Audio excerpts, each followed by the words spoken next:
Welcome back, everybody, to another episode of Life from the Inside Out with Chris. Before we begin with Chris's unparalleled metaphysical content, I know that many of you watching have felt a sense of being ungrounded, unhinged, or out of balance in these times. I know. I've felt this way too. Chris's teachings have similarities to popular ideas such as the law of attraction and the secret. The difference is that Chris's knowledge goes even deeper into reality creation and helps resolve many of the problems identified with the law of attraction. The information he shares helps restore grounding and that sense of balance that many of us have lost in these times. If you're ready for the law of attraction and secret 2.0 and want to be a part of this fantastic community, then hit that like button, subscribe, drop a comment below, and press the bell icon so that you get notified when Chris releases cool, new metaphysical content. Chris also offers life-changing online seminars, private sessions, and mentoring sessions, which are all linked in the description below. Glad you're here with us, and let's jump into it. And welcome everyone to another episode of Life from the Inside Out. And we're here with Serge. And last time we talked about the weather as being a reflection of inner states or states of mind, and something that we, I guess, quote unquote, externalize, and that reflects these particular states. A little bit about mental atmospheres and sensing those particular atmospheres, and a lot about change, and that change is sort of this constant. Change is I guess, a constant, which is a little bit of a paradox, but how in consciousness everything is changing and moving, and and it was really interesting discussion, and but we'll talk a little bit with Serge and I first, and then we'll get rolling. How's it going, Serge? Hey Dan, yeah, I'm good. I know now for a fact that winter is here in Toronto, Canada. It's cold, mind you, not as bad as in Buffalo on the other side of Lake Ontario, but that's something else. That big snowstorm they just had. Yeah, but everything is good here. Oh, that's good. Well, I hate to tell you, it was 65 degrees and sunny here today in California. So, um, yeah. People have been drawn and quartered for less. I don't know. I can't help it, but yeah, it does get a little chillier. Mm. But today was just Yeah. this mild but Well, awesome sunny day. I think it was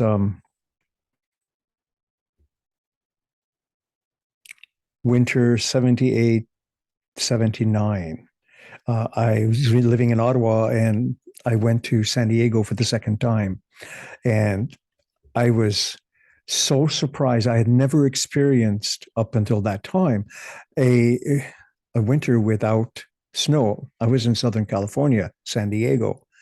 And the um, the most you had to wear at night was a little cardigan because the fog would roll in from the ocean. It was a bit chilly.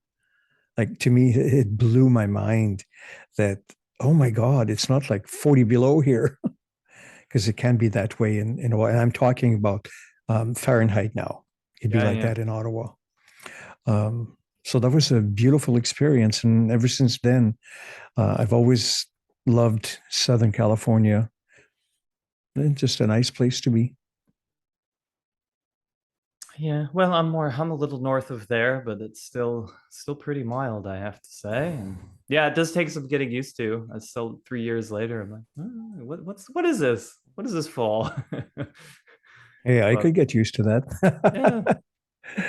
Yeah. Yeah, there's so many different types of weather too. I remember February 1991. I went with some friends to visit a friend of mine in Hawaii, and that's where I found out that there are 22 types of weather around the planet, and the Big Island can have 21 of those, mm, depending where you are. Um, you could be, at sea level and have nice tropical weather, and you go up the volcanoes to the top where there's snow and everything else in between. And again, February, Ottawa, 35, 40 below Fahrenheit. we finally get to Hawaii, Hilo, and my friend Guy is greeting us, and we're in t-shirts, shorts, flip-flops. It's hot for us. And my friend Guy is wearing a woolen sweater. And I said, "Are you ill? Why are you dressed like that?" He said, "Oh, you have to understand. Just a couple of days ago, it was 100+ degrees Mm. here, and it dropped down to just below 80. He said, that's cold." I said, "Okay, I'll take that any day." Yeah, so it was again an interesting experience in contrasts and weather and stuff. So, Well, I think it's even more interesting to think about. Well, I was thinking about too when we moved from in getting into the kind of the last episode a little bit, when we had moved from Ohio to California, it was at a time in my life when I was sort of cultivating a particular inner shift or shift in ideas. And so, with that idea that this weather or this atmosphere reflects an inner atmosphere, it was interesting to watch those ideas change, the stories I was telling myself and sort of investing in, and then watch the weather and the atmosphere and where I was located and sort of creating change with it. So it was a interesting experimentation. But I do hmm, sometimes miss those four seasons, with the winter and the leaves change in color like that. And yeah. I'll switch with you. I don't necessarily want to go back, but Yeah, yes, yes. I understand.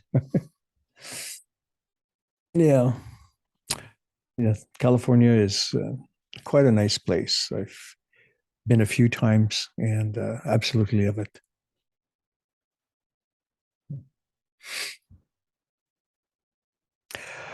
Yeah, so the old guy is hanging around, and we're gonna let him add his 2 bits. all right. Well, thanks, Serge.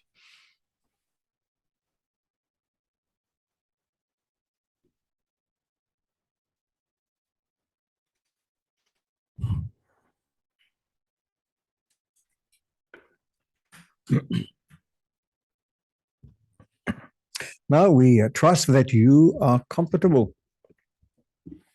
Very comfortable. Thanks, Chris. Indeed, and we thank you for your consideration, regardless of the weather. Oh, thanks as well for yours. Weather is an interesting phenomenon. We spoke a little bit last time about locations, geographical locations, and the types of weather. But we would also like to speak about your personal environmental conditions, your personal weather. In that case, you refer to it as your mood. And that can also have quite an impact upon your situation from day to day. A little example is Linus. We believe that is the correct character's name from the Peanuts cartoons or animation that always walks around with a cloud of dust around him.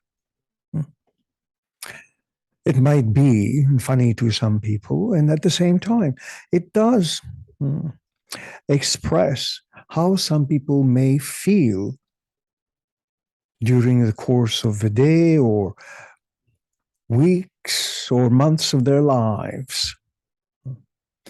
And observing the moods, knowing that, first of all, you are not your moods, nor are you your emotions, feelings, imaginations, and thoughts, and so on.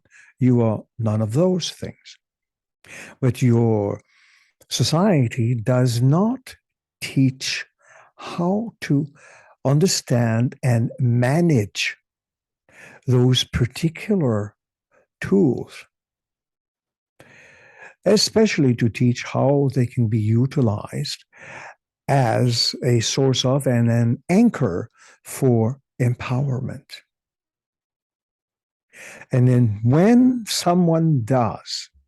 anyone begins to pay attention and begins to distance or dissociate themselves, even ever so lightly, from their particular moods, especially when that mood is dark and foreboding, stormy,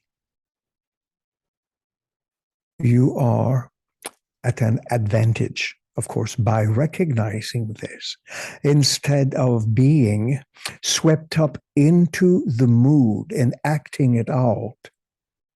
Because then everything that crosses your path is swept into the mood and becomes additional fodder, kindling for that mood, whether it is anger, melancholy, or anything of the sort. By recognizing right away that you might be in a state of mind or a mood that is not necessarily to your advantage, you can have an immediate possibility of, first of all, being able to manage it. And by managing it, we do not mean to bury it or sweep it under the carpet and discount it and yourself. But the recognition of the mood itself can very quickly empower you to take control of your situation instead of being swept away by some kind of inner energetic storm. Maybe something did not go right when you woke up or during the day or during the week, and you feel disempowered. And this is the key word. You feel disconnected, unmoored. It creates anger, frustration, because you are subconsciously looking to get your bearings once again. And you might not be able to see it because you are focused solely on the ever increasing energy, the tempo, the beat, the rhythm of that mood. And it darkens your whole perception.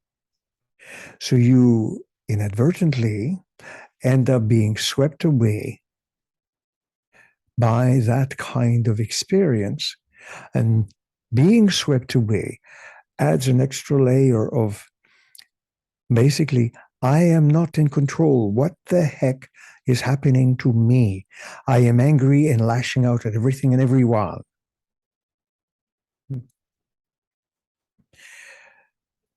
The ability to recognize your own moods is built in. It is not something you have to go buy.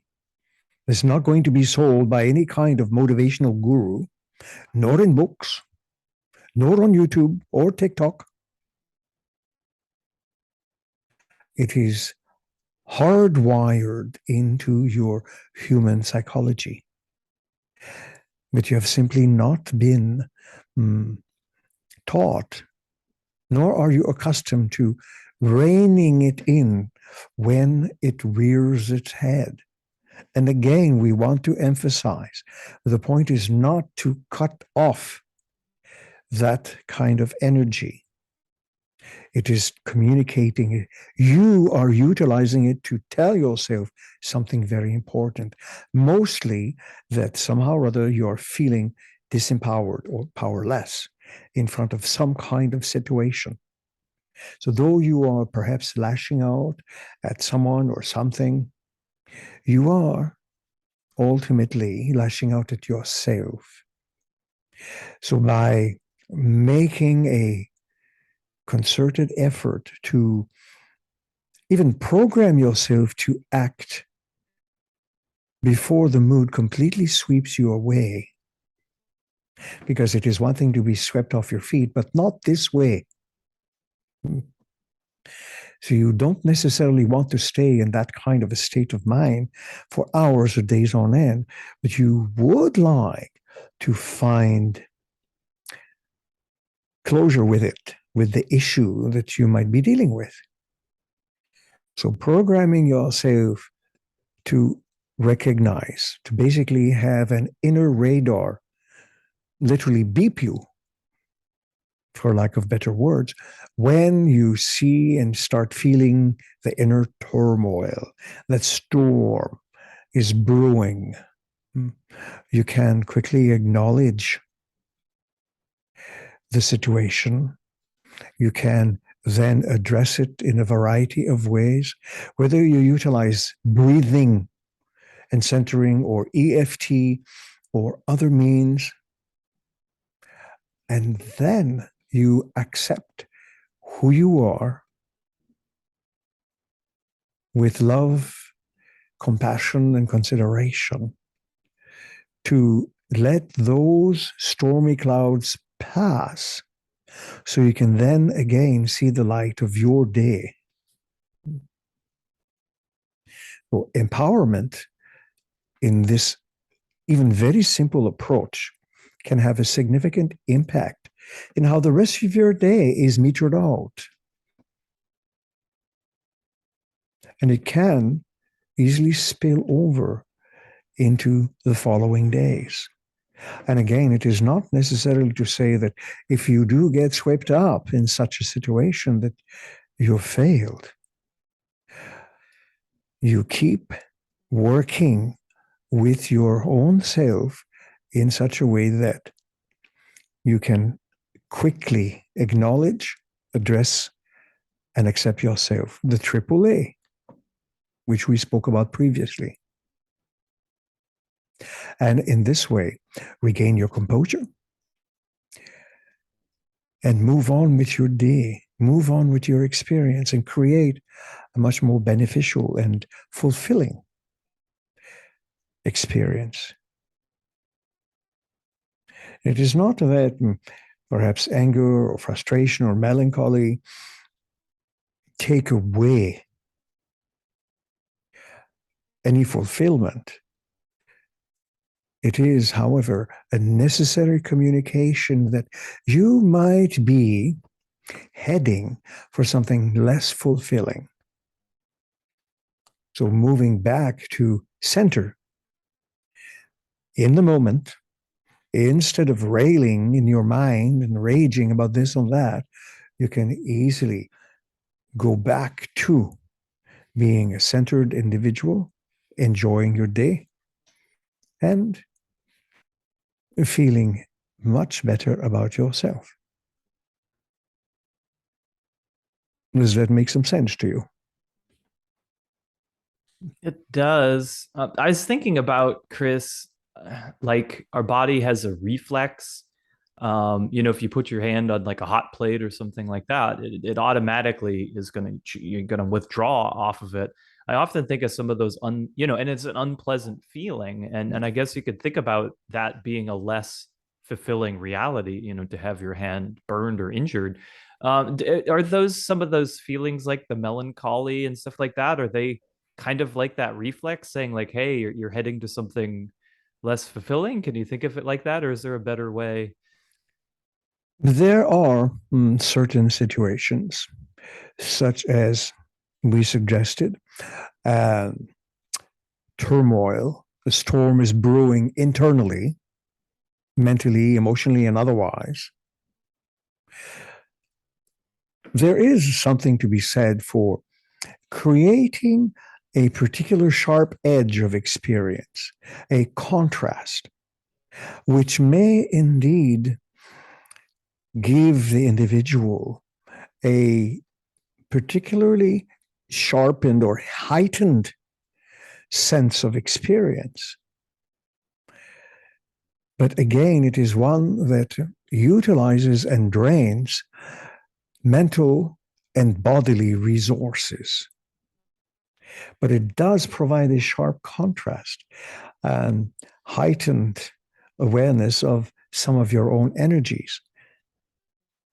Though in and of itself, this is not necessarily a bad thing. And to acknowledge the situation is a good thing. And to move away into another state of mind is, in the long run, an even better situation. So, of course, there is nothing wrong with feeling the edges of that storm, knowing what is coming, perhaps reveling in it for a moment, but knowing that long term, this is not necessarily something you want to carry with you for hours or days on end, because it will increase the sense of frustration and powerlessness. It does not necessarily provide a particular kind of joy.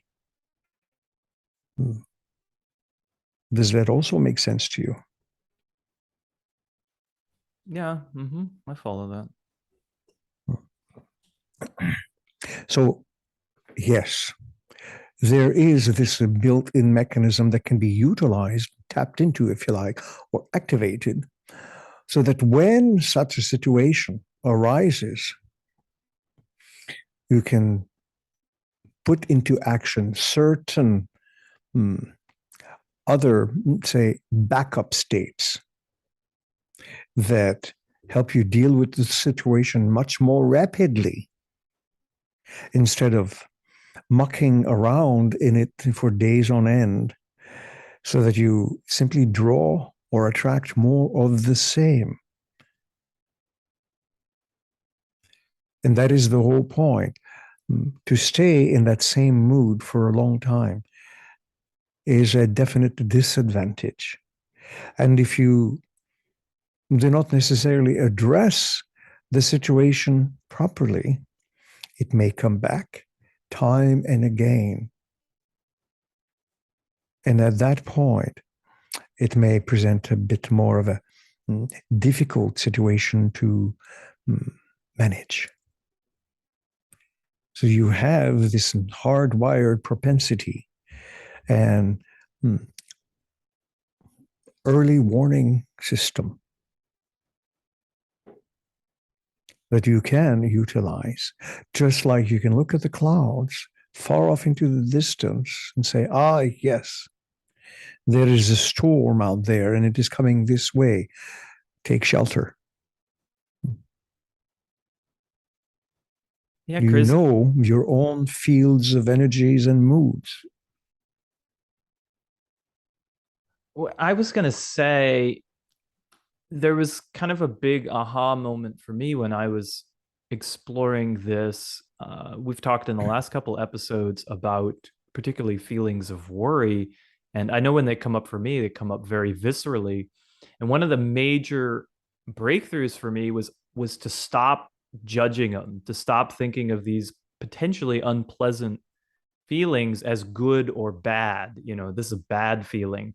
And then without judging it, then I found I could get to some of the layers you're talking about of what is the warning sign? What is it trying to tell me? What am I on the edge of? And begin asking those questions. But there was a vital point of realizing and getting beyond like good and bad. Indeed.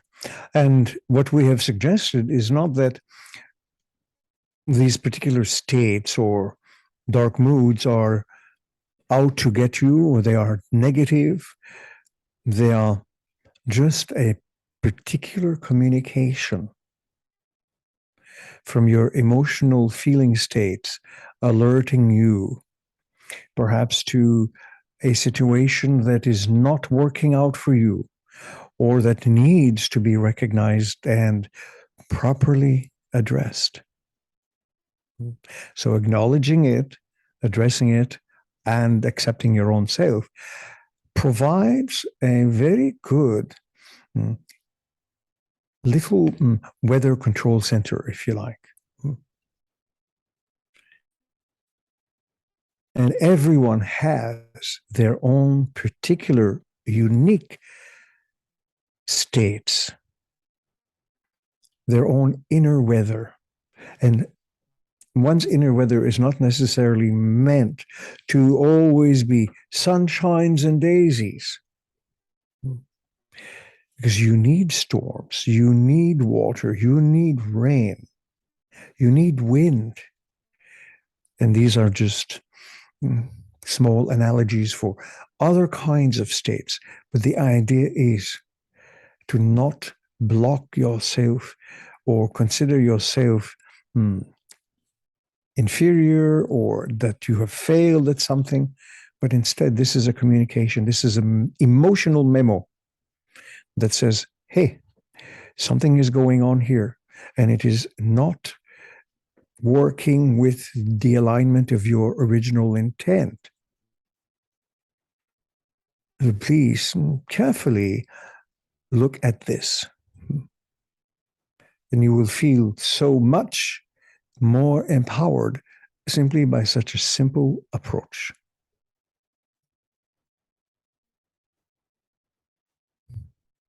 It does take a little bit of awareness, or as some people say, being woke. But the results are indeed empowering. And this does not depend on anybody else giving you permission to do this or that. It simply means that you are able to utilize your own faculties, your own cognition, to resolve small issues within your life. The more one stays in that storm, the more it seems that there are storms everywhere now, at every corner, everything, every minute is a storm, is a battle. And that just drains and depletes your own resources. And it actually erodes, it eats away at your sense of well-being. It eats away at your own self-confidence.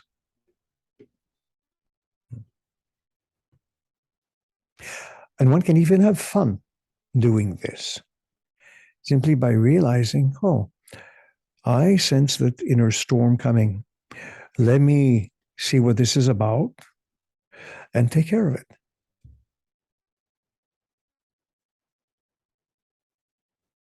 Do you follow? Yes, I do. And I think we're coming up maybe close to a break time. So any final thoughts on this sort of inner storm topic? Indeed. A quick summary is that inner storms are not necessarily out to get you or bad things. They only get in your own way when you linger too long in that same spot. So you have the means and the tools, resources to become aware of it, to take action such as the AAA that we have offered, and get back on track and feel empowered for having done so, that you can manage your own states. I like that. Mm-hmm. Indeed, in the real world, as you call it, the weatherman cannot control the weather. He can only point at what might be coming in your area.